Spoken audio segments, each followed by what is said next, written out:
This is Instant Analysis with Eric Smith and Michael Grange. The Toronto Raptors selecting Scottie Barnes with the fourth overall pick. And Michael, it certainly came as a surprise to many, as a lot of people felt going in Jalen Suggs would be available at number 4. He was, but the Raptors opted to let him slide and instead go with the Florida State product. Michael, how surprised were you, and what kind of a fit do you think Scottie Barnes will be for Toronto?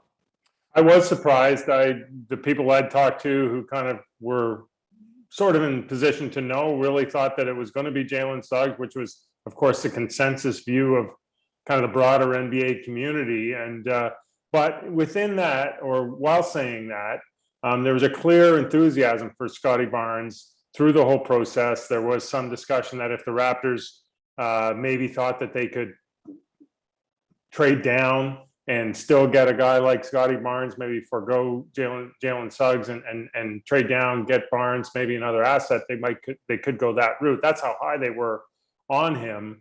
But in the end, they just decided to go get the guy they wanted, and that turned out to be Scottie Barnes. I think it surprised a lot of people in the broader NBA and maybe in the media across the Raptors fan base.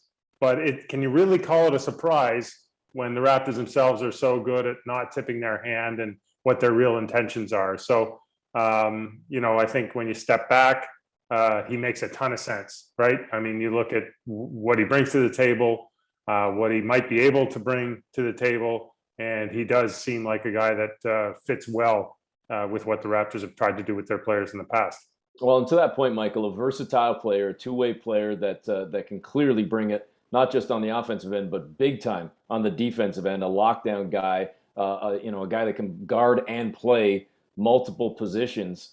It seems like the perfect fit, especially for a coach like Nick Nurse, who likes to be as creative as he is with his lineup, and especially with a lot of his defensive schemes. This would seem like a seamless transition for a guy like Scottie Barnes.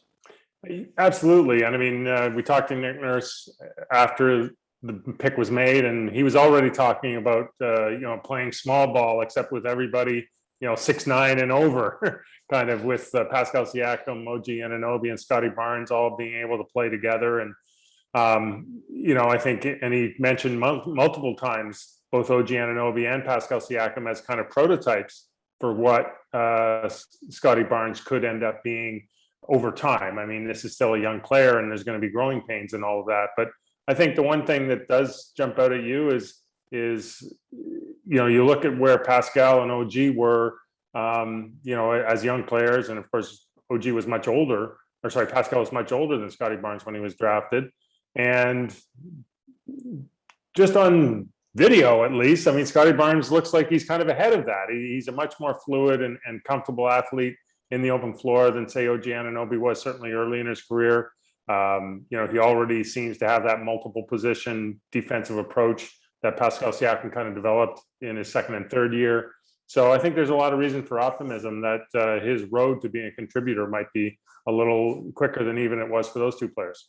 Hey, Michael, maybe I'm guilty of being kind of, buying into the warm and fuzzy a little bit here, but I like to believe in the intangibles. And when I see a guy, and I've never met him, talked to him for 5 minutes or listened in for 5 minutes on a Zoom call. That's my Scottie Barnes analysis or expertise until I have a chance to actually meet the dude in person.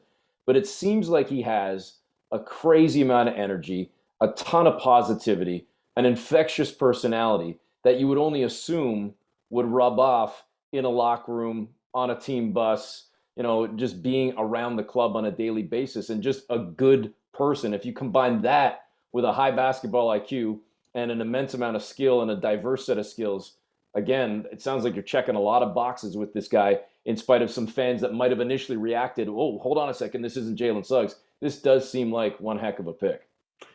And he does kind of conform with things the Raptors do value, right? Like, I mean, they look at their basketball team as a workplace, so to speak. And, and if no one wants to go to work with guys who don't want to work hard, no one wants to go to work with guys who aren't fun to work with.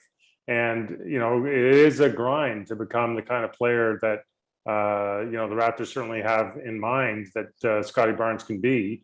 He's not a good shooter. And so that's going to take a lot of work to do that. It's not fun to become, an elite NBA shooter when you're, below average college shooter. That's why he was, let's face it, not projected to be in the top 3 or 4, because he does have that deficiency in his game. So if you have a guy who can kind of come to work with a smile every day, enjoys that process, can maybe weather the bumps and bruises and ups and downs and still kind of have a smile on his face, and it doesn't really affect how he interacts with other people on a day-to-day basis. Those are good things in any workplace. And I think if you can find that in a 19-year-old who happens to be 6'9" and can guard 5 positions and run the floor and handle the ball and make passes, all the better. And he says he wants to be great. All right, instant analysis is it's going to be a very, very busy offseason for the Toronto Raptors, but this was just step one in the process. Michael, thanks for this. Thanks, Eric.